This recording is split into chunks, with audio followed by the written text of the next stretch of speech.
Here's the Toyota RAV4. Let's go ahead and get started. Now there's a door sensor on each of the 4 doors. I'm just going to show you the process on the left side door. Let's start with the front door. The sensor is right over there.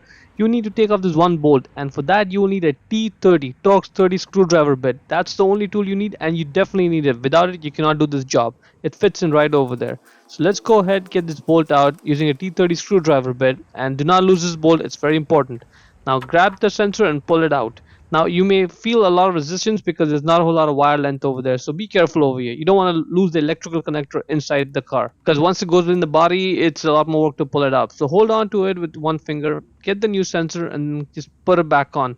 Now if you're not able to click it back on, just use a screwdriver to sort of hold on to that electrical connector while you push the sensor onto it with your other hand. That's it. Once it's on, just put it back in position. Let's just hand tighten this bolt. This bolt is what completes the electrical connection over there. Without this bolt, the connection is not complete and the sensor will not work. Let's try this out. See, I'm pressing and releasing the switch over there on the sensor and it reflects over on the dash, so that's good.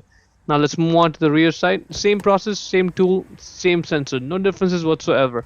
Let's just go ahead using the T30 Torx 30 screwdriver bit, get the bolt out. Now let's get the sensor out. The good thing over here though is the wire length is a little bit more, so it's slightly easier to get the sensor out of the electrical connector without losing the connector in the body. But again, same process otherwise.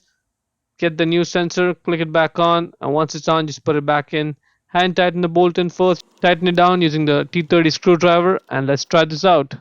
I'm pressing and releasing over there, and it does reflect over here on the dash, and that's it. Hope you found the video useful. Before we go, let me give a quick shout out to Naya Motors Inc. for letting us use the car today to film the videos. They're a used car dealer here in Ottawa, Canada. Check out the link in description for their entire inventory.